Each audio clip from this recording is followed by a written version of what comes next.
অনেক ধন্যবাদ। তাই যদি আসলে পেকুয়া, চকরিয়া কিংবা কক্সবাজারের বন্যার সর্বশেষ পরিস্থিতি অনারারে জানাই। এই মুহূর্তে আছি কক্সবাজারের পেকুয়া। তাই পেকুয়া পৌরসভার একদম প্রধান প্রাণকেন্দ্রতে আছে। একটু দেখাইতে চাই এটা কিন্তু এখনো ফানি ঠাই গিয়ে, অর্থাৎ যদি দেখায় বাসা বাড়িতে আসলে পানি উঠতে একদম আসলে সত্যিকার অর্থে পেকুয়া উপজেলার সবচেয়ে উঁচু জায়গা জিয়ানোরা হয় চৌমোহনী। এই মুহূর্তে চৌমোহনীতে আছে। চৌমোহনীর অলিগুলি দেখতে লাগবেন, এটাও কিন্তু বানর পানি কিন্তু আগে।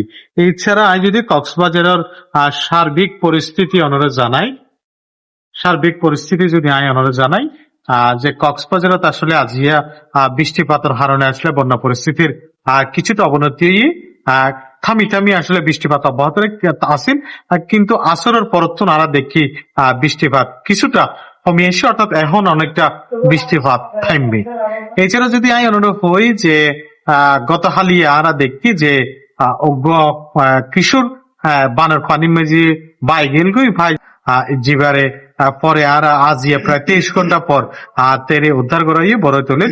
এছাড়া আরোগ্য কিশোর নিখোঁজল জিবারে আজিয়া ইবারও উদ্ধার করা গিয়ে ফায়ার সার্ভিসের ডুবুরি দল এবং স্থানীয় লিখান তথ্য আর মাঝে আয় কিন্তু পাই। এছাড়াও আসলে ত্রাণের বিষয় যদি আমরা হই, কক্সবাজার থাকলে ত্রাণলাই যে মানুষের দুর্ভোগ চলেন, কিন্তু সরকারি ভাবে প্রশাসন আসলে ত্রাণ পৌঁছা দিবার হাজগরের, বিশেষ করে আশ্রয় কেন্দ্র যারা আছে ইতারে ত্রাণ পৌঁছার, সেই সঙ্গে বাড়িঘরে এখনো যারা থাই গিয়ে তারারও কিন্তু আসলে ত্রাণ পৌঁছা দিবলা প্রশাসন এবং ব্যক্তি উদ্যোগে অনেক আগাইছে। তবে অনেক মানুষ আসলে এখনো ত্রাণোত্তন বাইরে আছে। অনেক মানুষের সঙ্গে হতা হই, তারাও আসলে তারা এখনো পর্যন্ত ত্রাণ না পায়, এদিকে অনেকে দাবি করে নাই। স্থানীয় হোক বাসিন্দারা একটু হতা হবার চেষ্টা করি।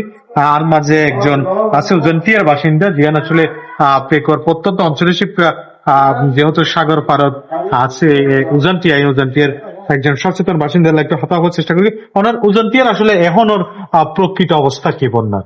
উজনটিয়ার পানি এখনো পুরোপুরি ন শুকায়। উজনটিয়ার কিছু পানি তাকিয়ে গই, কিন্তু হন মহল তো উজনটিয়া এখনো তারা ন পৌঁছে। সাধারণ মানুষ হাহাকার অবস্থা, যারা বন্য প্লাবিত হইয়ে তারা হনপ্রকার এই সুপ্রিয় পানি এবং শুকনা হাদ্য ধরি হনপ্রকার ইয়া না পাই, মানে তারা ন পায়। সুতরাং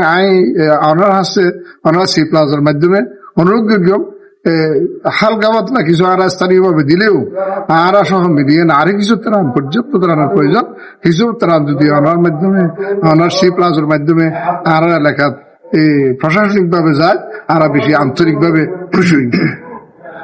অনন্ত একজন আসলে ত্রাণের যে বিষয় আর প্রশাসন হতা হয়, প্রশাসন হতা এই যে ত্রাণ ব্যবস্থা করো ইন আসলে পৌঁছাই বড় একখান বিষয় আছে। তারা হর যে দুর্গত এলাকা, অর্থাৎ বিশেষ করে এর যান চলাচল কিংবা তারা নৌকাত গড়িয়ে ত্রাণ পৌঁছায় দিবে বলে হই। তবে বেশ কিছু চোল নগরটিয়া বরাদ্দ করে সরকার ইন হয়তো শীঘ্রই বিতরণ শুরু হবে, ইন্দিকেও একখান বিষয় আর প্রশাসন তো জানতে। এছাড়া আর দুর্যোগ ত্রাণ প্রতিমন্ত্রী আজিয়া চকরিয়ার লোককাজ সড়ক একখান জায়গা দেখেন আশ্রয় কেন্দ্রের মাঝে ত্রাণ বিতরণ করতে দেখি, এবং তেই হই যে দুর্যোগ ত্রাণ প্রতিমন্ত্রী ইকবাল হুসাইন তেই হই যে সরকার বন্যার তলার পাশে আছে এবং এখনো মানুষ আসলে যেন বন্যা কষ্ট না পায় ইয়ানুল্লাহ সরকার হাজ গরিবে বলিও জানিয়ে। এছাড়াও তেই হয়ে মাননীয় প্রধানমন্ত্রীর নির্দেশে তেই এই বন্যা দুর্গত এলাকা পরিদর্শনত আসছে বলে তেই নিশ্চিত করি। এছাড়া আরোগ্য বাসিন্দারা একটু যুক্ত হতা হওয়ার চেষ্টা করলাম যে জিবা পেকুয়া পৌরসভার বাসিন্দা, আসলে ওনার পৌরসভার বাড়িঘর এই মুহূর্তে অবস্থা কি যদি আমার বাড়ি হলে সদর সেক্রেটারি না 5 নম্বর ওয়ার্ডে। আমাদের বাড়িতে কি পরিমাণ পানি উঠতে পারে মুহূর্তে এহারো পানি, এহারো পাতো রান্না বান্নার অনেক কষ্ট আছে, রান্না বান্না করে খাইতে খুব অসুবিধা আছে।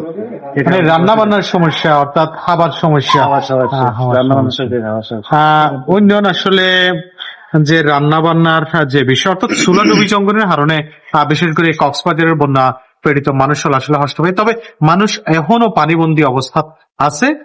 পানি ঠিক কতদিন লাগে আসলে শুকাইতে গেলে আসলে সন্দেহ আছে, যেহেতু মাঝে মাঝে থামি থামি বৃষ্টি হয়।